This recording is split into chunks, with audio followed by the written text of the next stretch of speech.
This webinar is titled Making Primary Sources Accessible.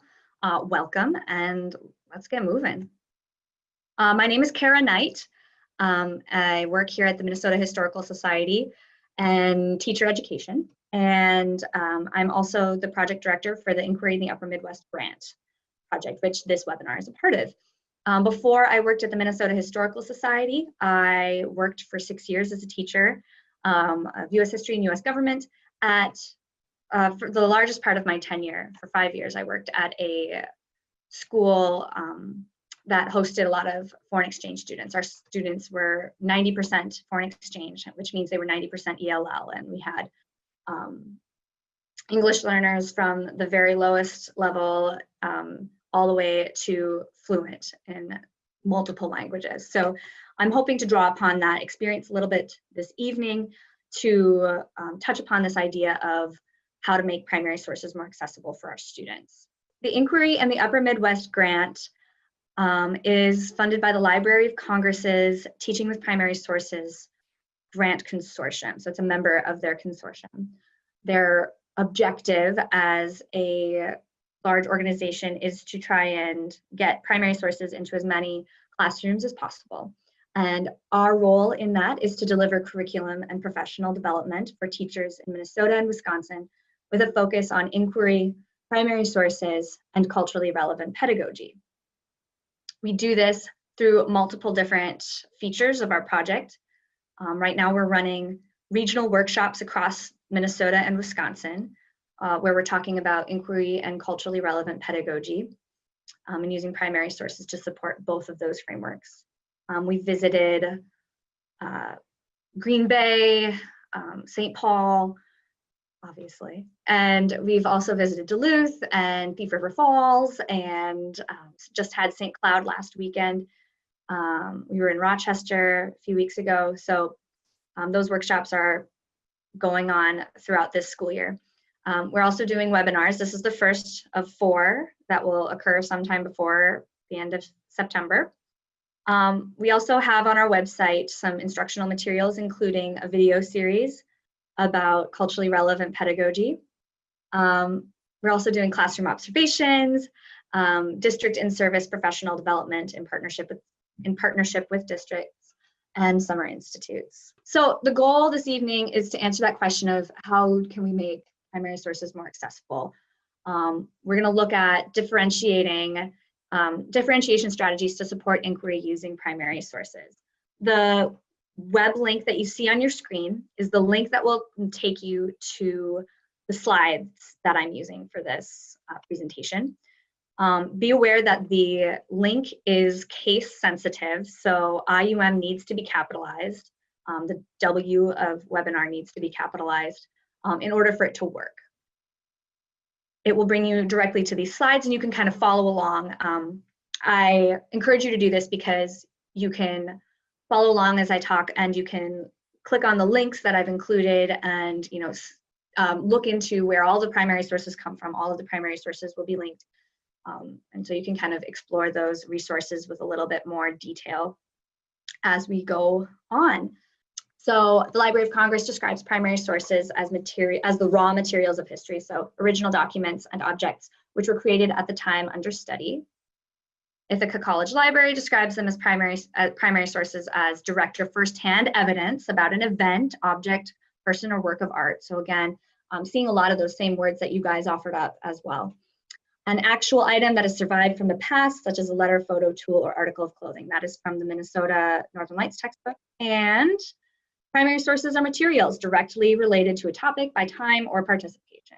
I wanted to gather multiple definitions together to kind of show that there's a lot of similarities in these definitions, but there's also, small details that would be different. To corroborate that evidence, we're really all about corroboration here in history. So we'll talk more about corroboration later. So just want to make sure that we're all on the same page. When I say primary sources, I want to make sure everybody's understanding the same kind of idea, something that's from the time and is authentic or created by somebody who was there and witnessed whatever the topic is that we're studying. Now that we have an idea of how this interactive slide works, I wanted to ask you another question that I think is really important when we're talking about accessibility of primary sources. I wanted to know what barriers you perceive or have incorporating primary sources into your class. I know there's a lot of different things that might affect folks in different classroom contexts, and everybody has different students. So some folks saying language is difficult to parse out. Students have very low reading levels, so it can be difficult to access some of those more complex or more archaic texts. I know when you look at especially like the founding documents, like the Declaration of Independence and the Constitution, which are so central to the idea of United States history and United States civics, it is so difficult to read those because those guys loved to talk. Cursive, absolutely, becoming a pretty rare, a much rarer skill. Yeah. And period vocabulary. And Alex says in the chat that, you know, they used different letters or might have used different spellings, F's in place of S's, that kind of thing. Sometimes the context and background knowledge can be really prohibitive to allowing students to figure out what on earth they're looking at, right? Sometimes it can be frustrating. Students don't always pick up on that historical context, right? We'll talk a lot about contextualization as one of the disciplinary literacy skills. Yeah, and some of those primary source documents are not politically correct in today's standards and use outdated language or offensive language, which used to be perfectly acceptable and polite company, but now is, you know, requires us to take time to explicitly unpack with our students. Great.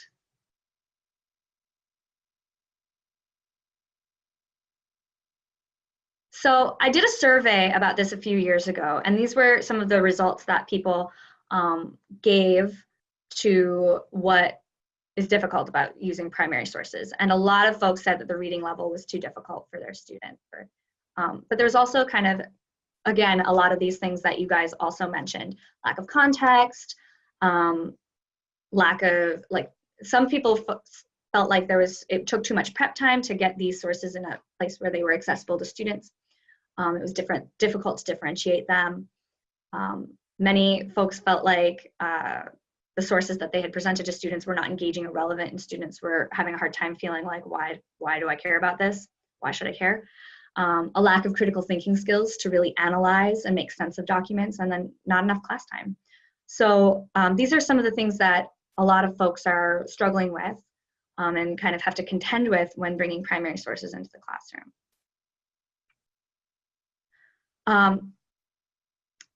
To kind of pivot a little bit, the inquiry process is part of the National Council for the Social Studies national standards that they created called the C3 framework. If you're accessing the slides, if you actually click on this graphic at the bottom of the screen, you can click on it and it will be a link to that national standards. The inquiry process is a framework to help think about the ways that we can use primary sources to have authentic historical investigation experiences with students.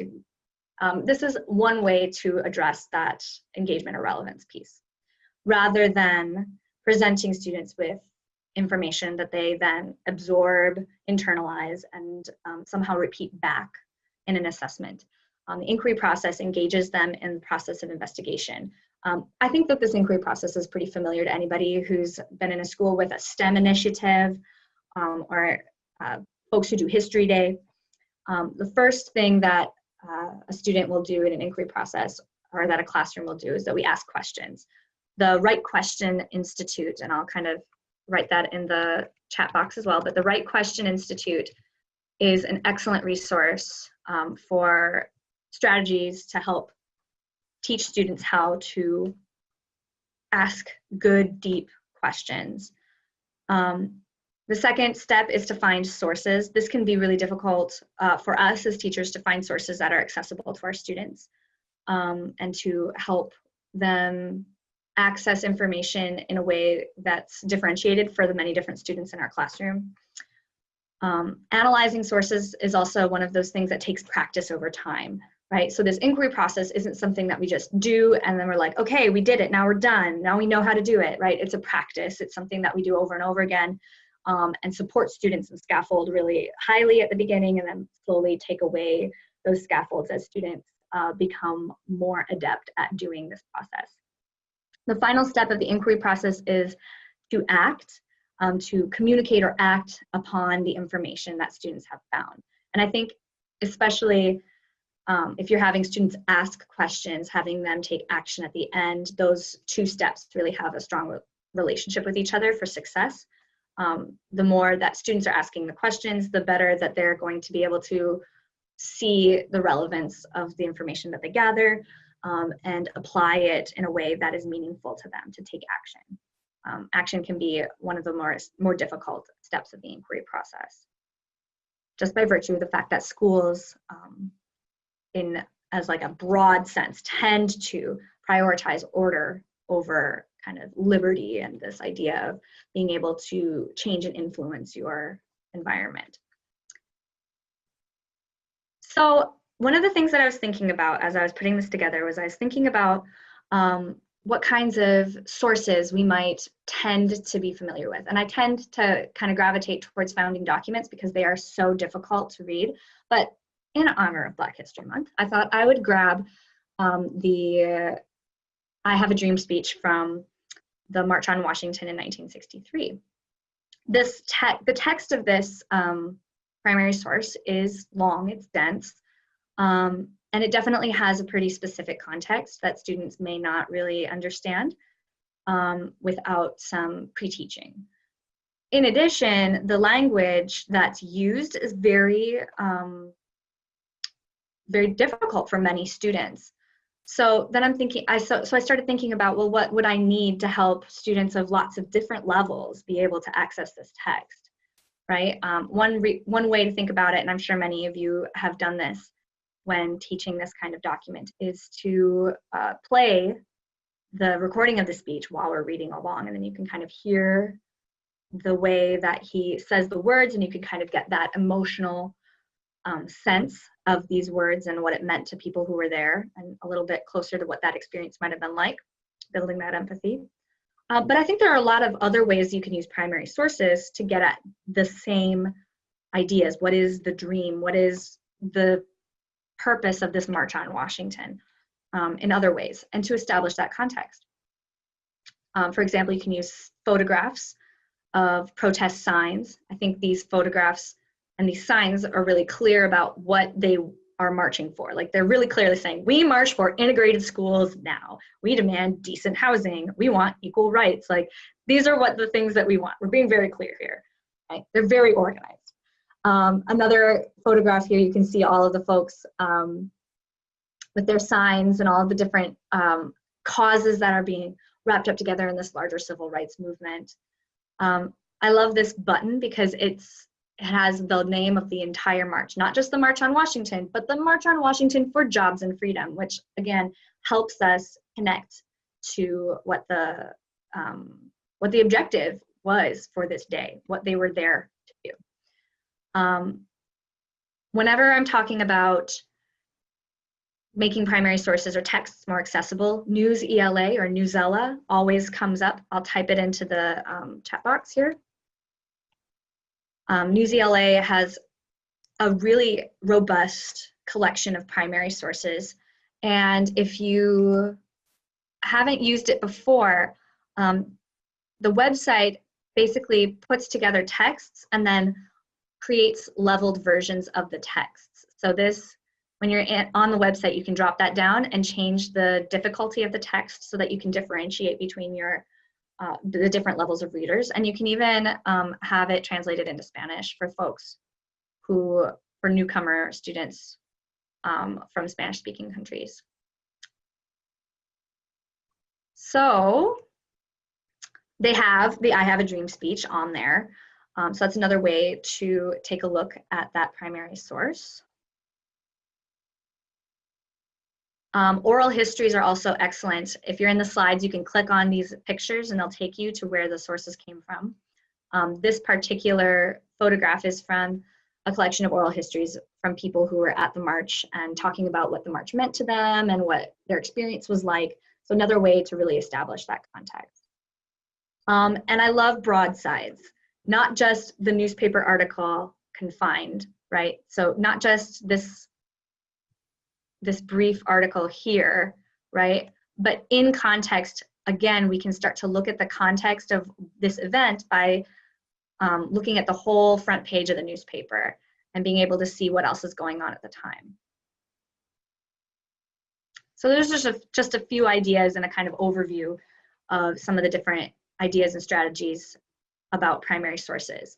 Because primary sources are very accessible. Different types of primary sources are appropriate for different age and ability levels, right? We're not just talking about dense political documents like speeches or like legislation or Supreme Court decisions. We're also talking about the fine arts, music, propaganda, cartoons, and speech, like legal documents, photographs, newspapers, and all sorts of these different ephemera and artifacts. All of these are ways that we can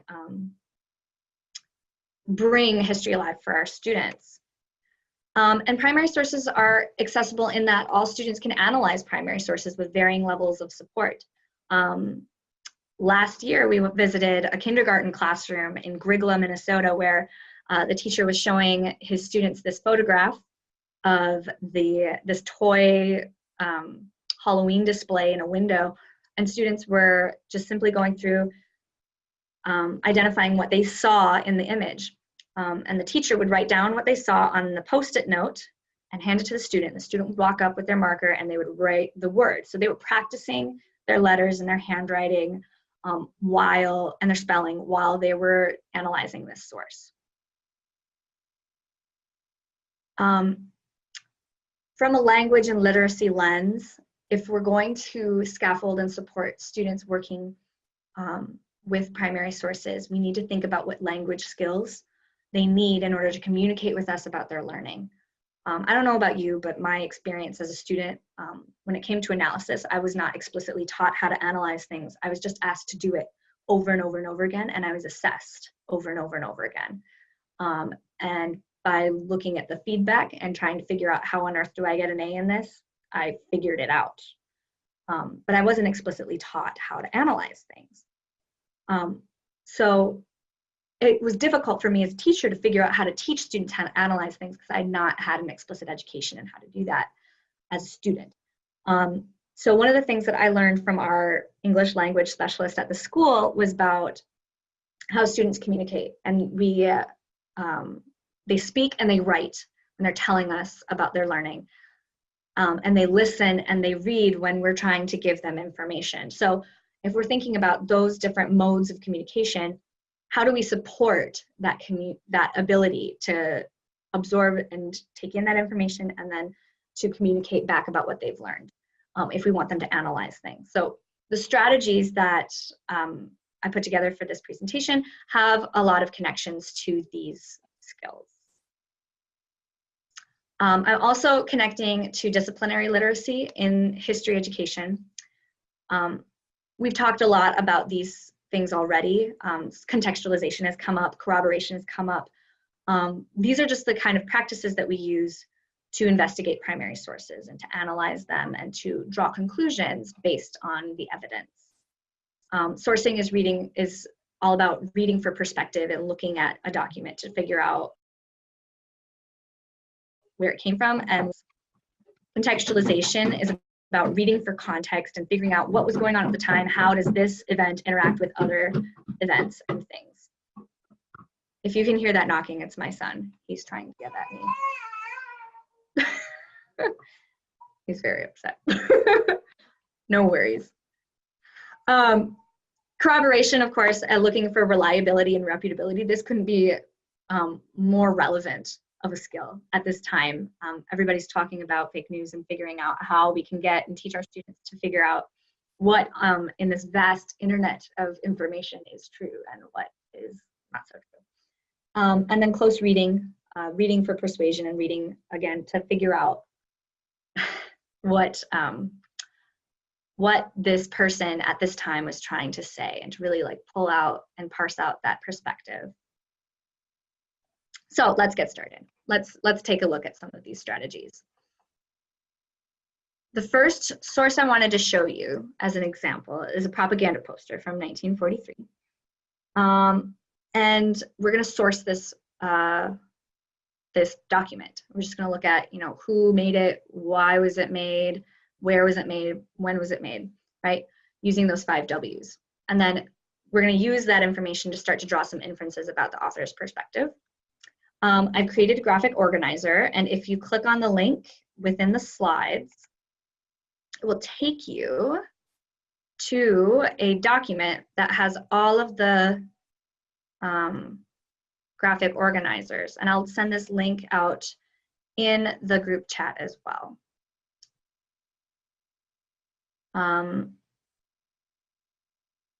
So you can access that and use it, and you can make a copy and edit it and change it up and do whatever you need to make it work for your classroom. Some other ways that you might differentiate support. In this graphic organizer, I use sentence stems, which you will soon see is one of my favorite strategies. I love sentence stems. I will talk to you all day about sentence stems. But some other further support could include a word bank, some different sources based on different reading levels, some fewer questions, really zoning in on those questions that are most important to understanding the document and moving forward. And students can use their findings to compare perspectives among multiple documents. So this is what the graphic organizer looks like. Who created this? What's the main message, right? We can look at this document and we can gather a little bit of information. We maybe can answer the second question, but it's really difficult to answer these questions without contextual information. So I will click on this link, and you can click on this link as well. Every image is linked to its source.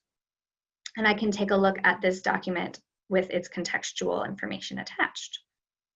So it's called Americanos Todos, Luchamos por la Victoria, or Americans All, Let's Fight for Victory. My Spanish is un poco. We've got an artist's name, Leon Helguera. I'm probably saying that wrong.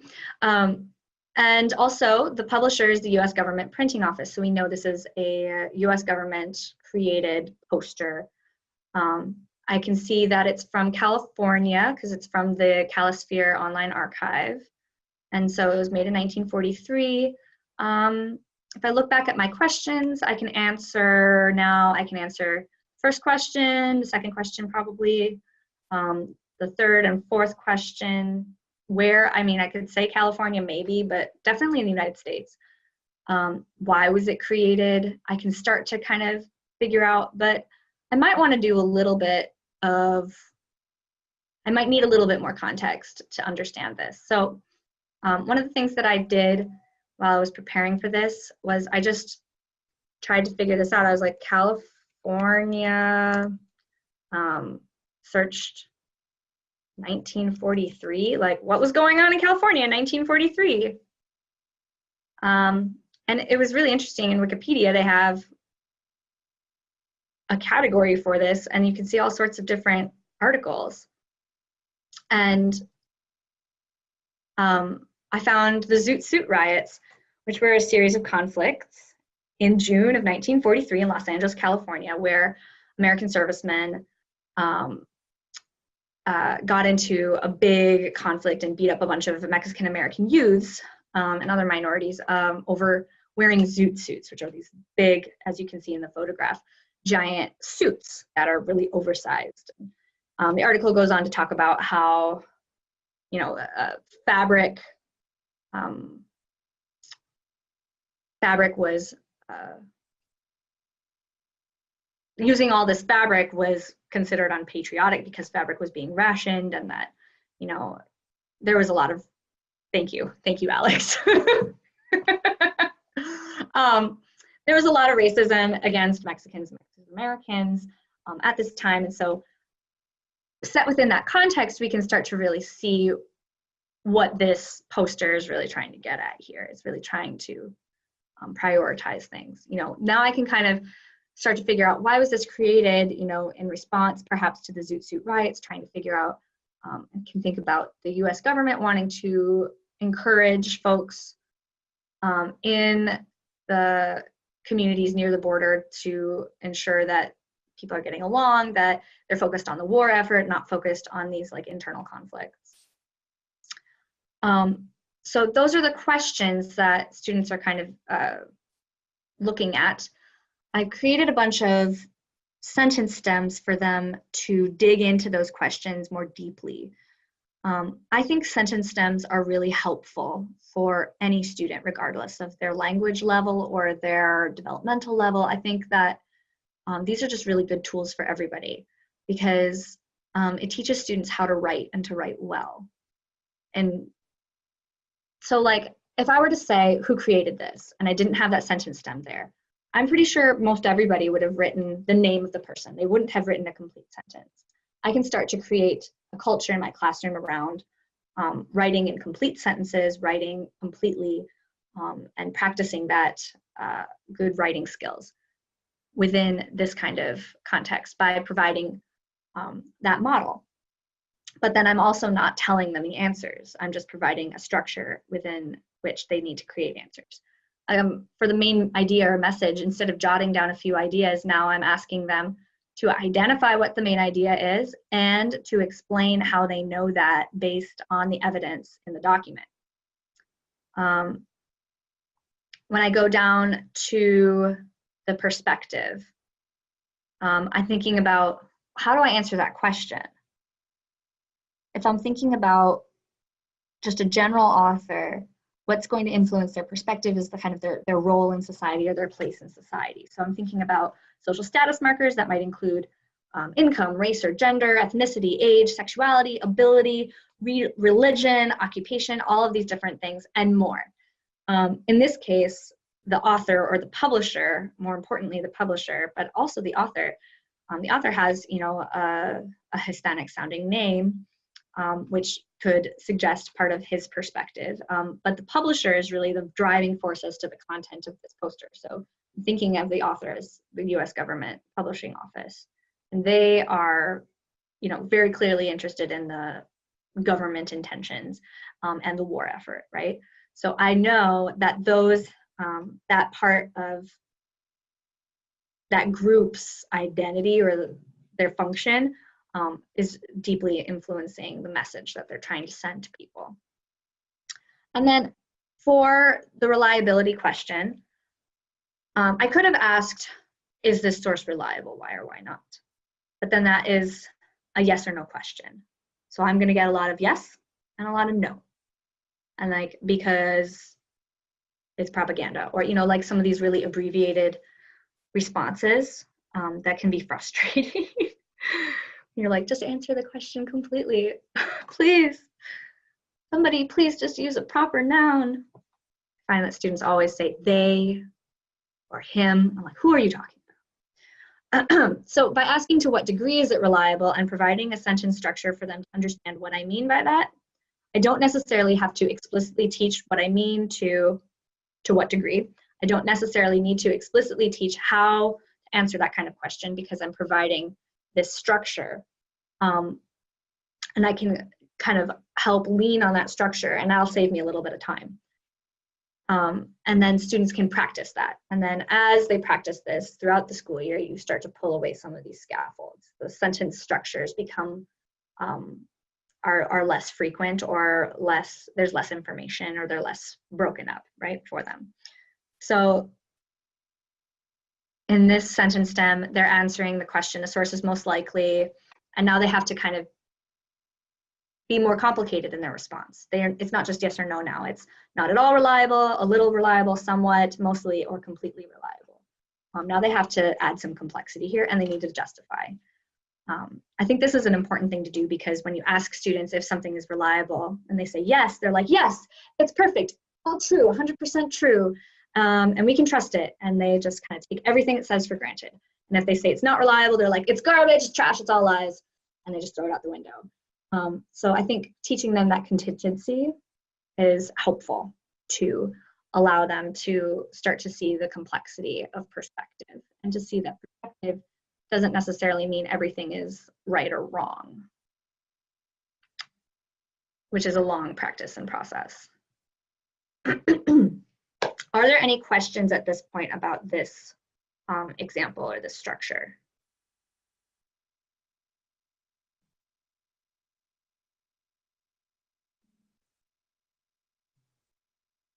Seeing none, I shall proceed.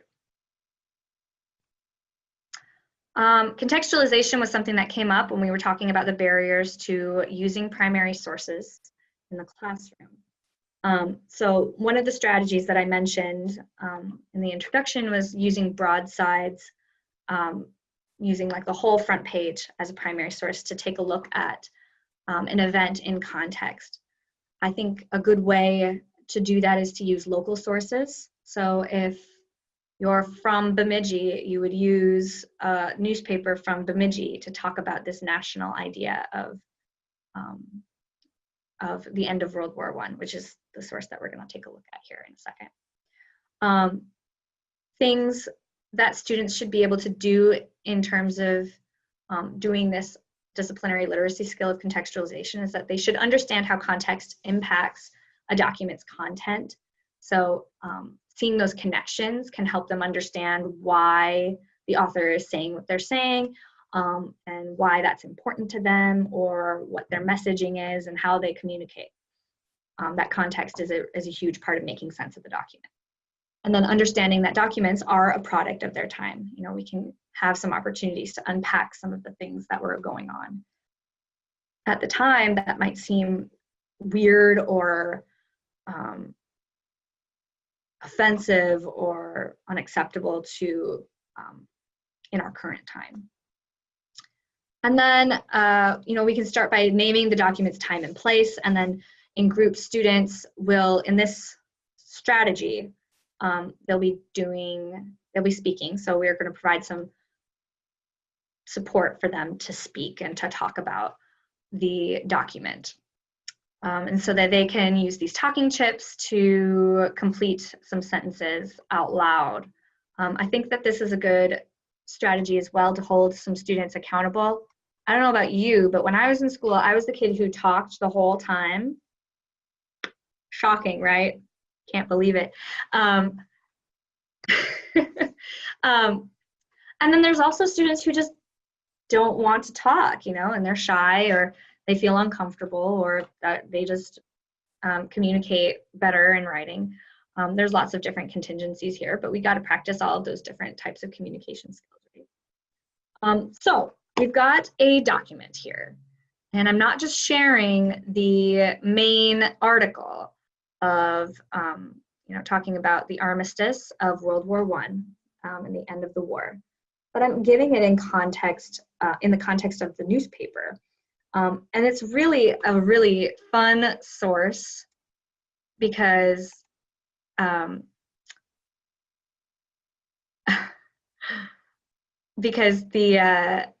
you click on the link, this is from the Chronicling America website from the Library of Congress. So you can actually go on the site and search by keyword, and it will search all of the words in all the newspapers that were ever scanned and digitized in this collection. It's outrageously cool. I love this one though, because not only do we have the kind of United Press correspondent story about the end of the war, but we can also see how a community is being impacted by it. Oh gracious. How this community is being impacted by it.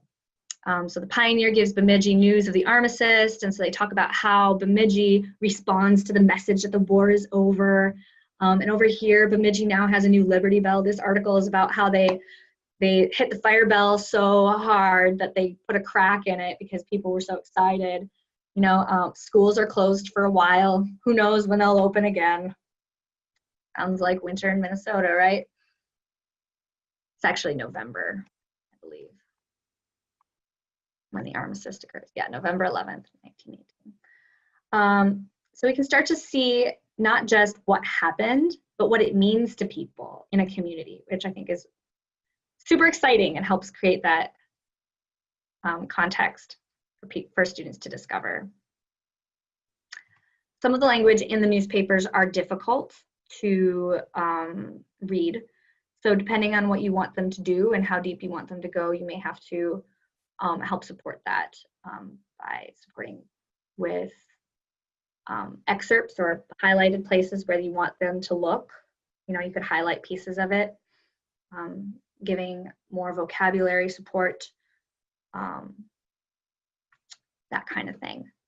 So I wanted to take a minute to just try this out, this strategy. So when this document was created, life was different because, right, there's all these different sentence stems. So let's take a second to, if you can click on the document and take a closer look, take one of the sentence stems and go in the chat box and complete it, you know.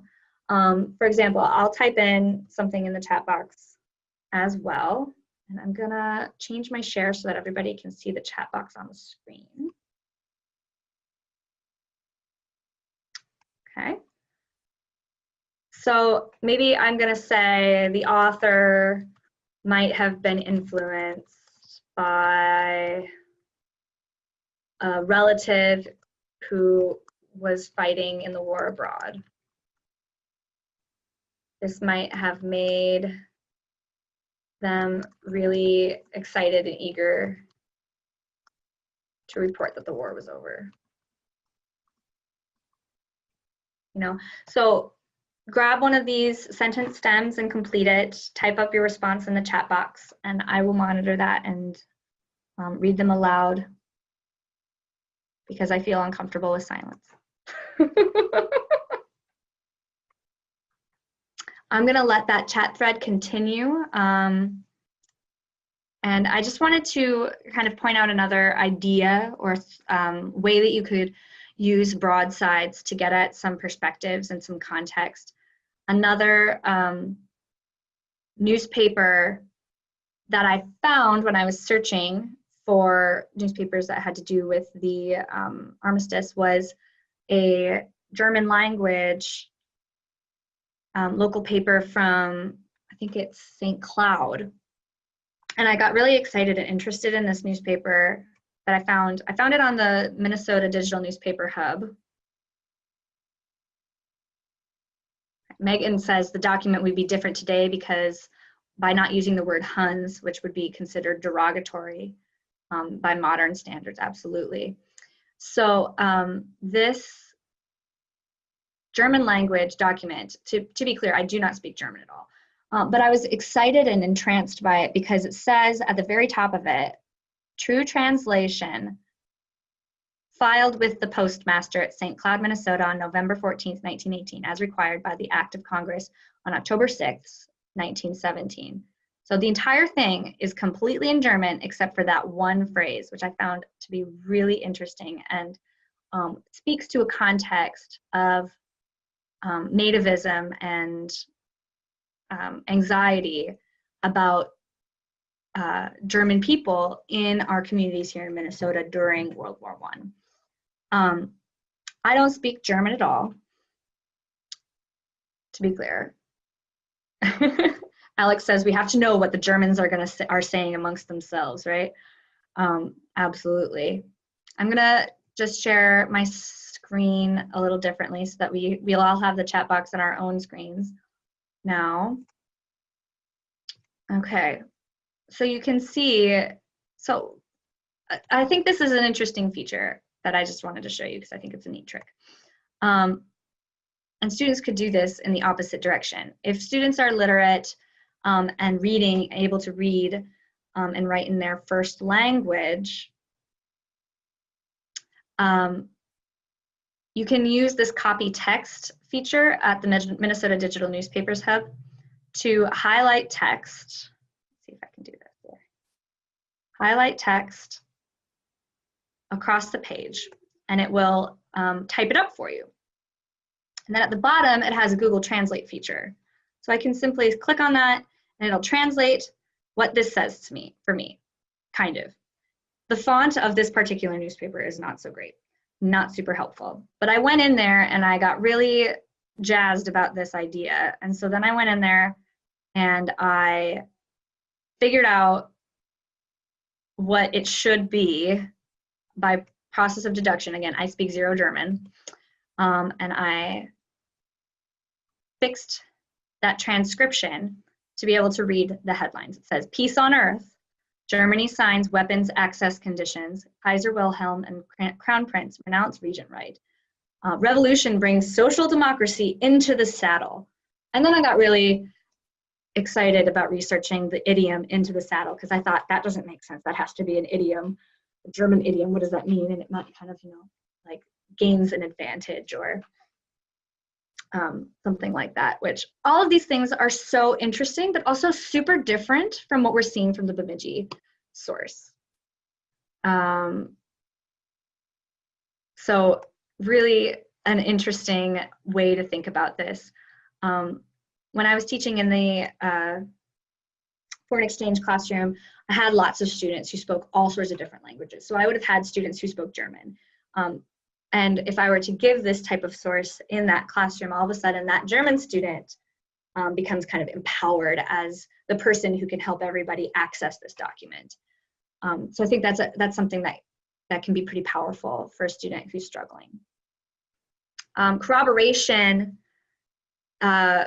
we can use two different types of primary sources. And to teach students that multiple accounts can be different. Of the same phenomena can be just completely different, and those different perspectives represent the complexity of an event, right? So in this activity, students would be in groups of two, and they would compare differences and similarities between two documents, and then discuss the reasons for the differences and if they're reliable. This activity kind of rests on this structure of the See, Think, Wonder, which is something that I think a lot of folks may be familiar with if they've done inquiry in the Upper Midwest or teaching with primary sources in the past. So you can see this document. Students are going to write down what they see, what they think, and what they wonder. And I would have them do this on Post-it notes that are different colors, like one color for see, one color for think, and one color for wonder. And it's not just because we're from Minnesota and we love 3M, but I think being able to manipulate and move these ideas around later when they get to the comparison part is valuable. It's not just Post-its for Post-its sake. So students write down what they see. Sometimes students struggle with this because it seems too obvious, like, oh, what do I see? I mean, that's like, look at it, it's there. What do you want me to say, right? But the see part is really important to help them make sense of the I think part, because their I think needs to rest on what they see. Some teachers have told me that they will put this as I think ... because ... so that they're really bringing that back to support their ideas with evidence, and they're not just like making stuff up.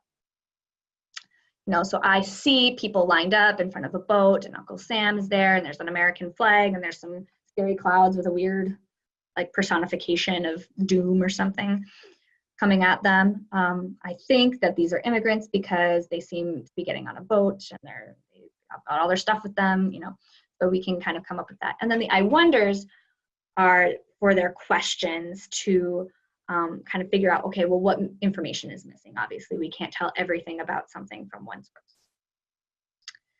Then they'll do the same thing with a different source. So the second source, this one obviously has a very different perspective and kind of illustration of immigrants. Maybe you have half the class do one, half the class do the other, and then they come together and share. That's always an efficient way to get things done when you have 35 students.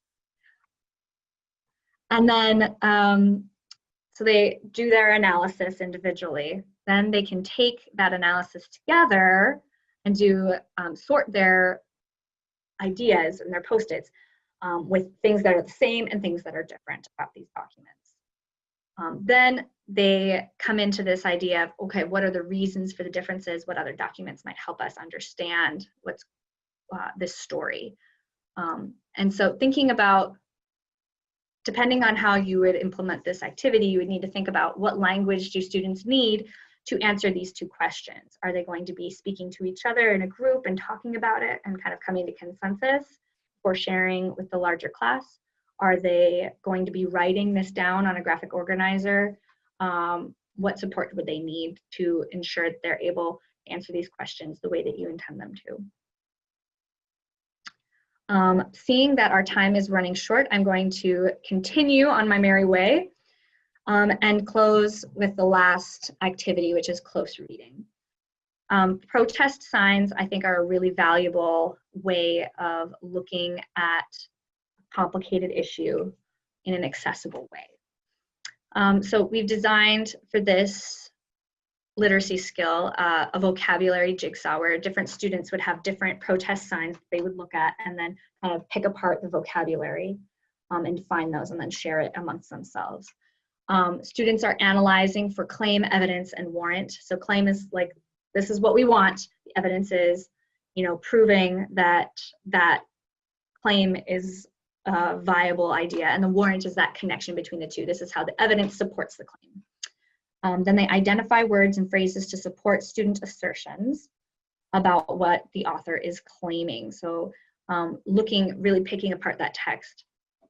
So if you have students who are really low and who do not have access to large texts, which is how this would often be done, you can do this in a really small context. So the source that I chose is from 1980. It's from the Solidarity March that was done in response to Ronald Reagan's firing of the air traffic controllers who were striking. And I think this is a really interesting and powerful kind of image showing these men who are protesting from the Labor Council of Latin Americans. And again, I wanted to pull out a source in a different language to kind of encourage you to use some of these sources to empower your students who maybe have strong language skills in their first language but are still struggling with English. This can be a really empowering thing for them to be able to decode for everybody else. So if I were a student, I might be looking at these different sources, and maybe I have a bunch of different sources. This march in particular is really interesting because there's, oh gosh. This march is really interesting because there's so many different groups of people who are involved, and you can really see that diversity in the different photographs that I've collected here. All these different groups that got involved with the Solidarity Day March, and so many different signs to analyze. So you can really like dig in on this. If you have lots of students, you have lots of different ways to look at this march and what it meant. So a student might take a look at this image. You know, the Spanish language reads, "Rob from the poor to give to the rich." So President Reagan robs from the poor to give to the rich. This sign in the back says, "Do not snuff out the dreams of Hispanics." You know, if I'm a student, I'm gonna maybe write down snuff, and then I'm going to look it up, and hopefully I will find the verb and not the noun, and write the definition, right? So, you know, letting them kind of fumble around and figure all that stuff out for themselves. Then they're gonna look at the claim being made by the author, what evidence is provided, what words does the author use to aid their audience, and how does the document's language show the author's perspective.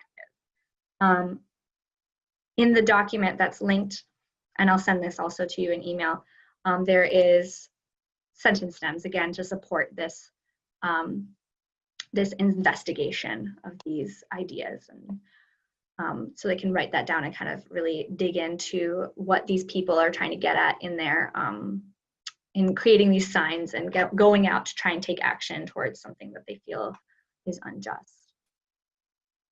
So we are at the end of our time. It is 7:59, and I'm gonna give myself a little pat on the back because I'm definitely one of those teachers where when the bell rings, I'm like, what? Wait, no, you have homework. So if you have to go, please, by all means, feel free to go. If you would like to stick around, I'm happy to answer any questions that you would like to share in the interactive slide or in the chat box. There are also resources at the end of the slides where you can kind of see the links to MNHS and the Newspaper Hub and the Library of Congress. What else is in there? Stanford History Education Group, which saved me in my first year of teaching. I gotta say, their work is excellent. Their resources are excellent. And lots of other things that you can use and adapt and change to fit your needs. So I'm happy to answer any questions. If you don't have any questions, by all means, please enjoy your evening. And again, once again, thank you so much for joining us and taking this time out of your day, out of your evening with your family or your grading to kind of participate and to learn with me. I appreciate it. Thanks so much.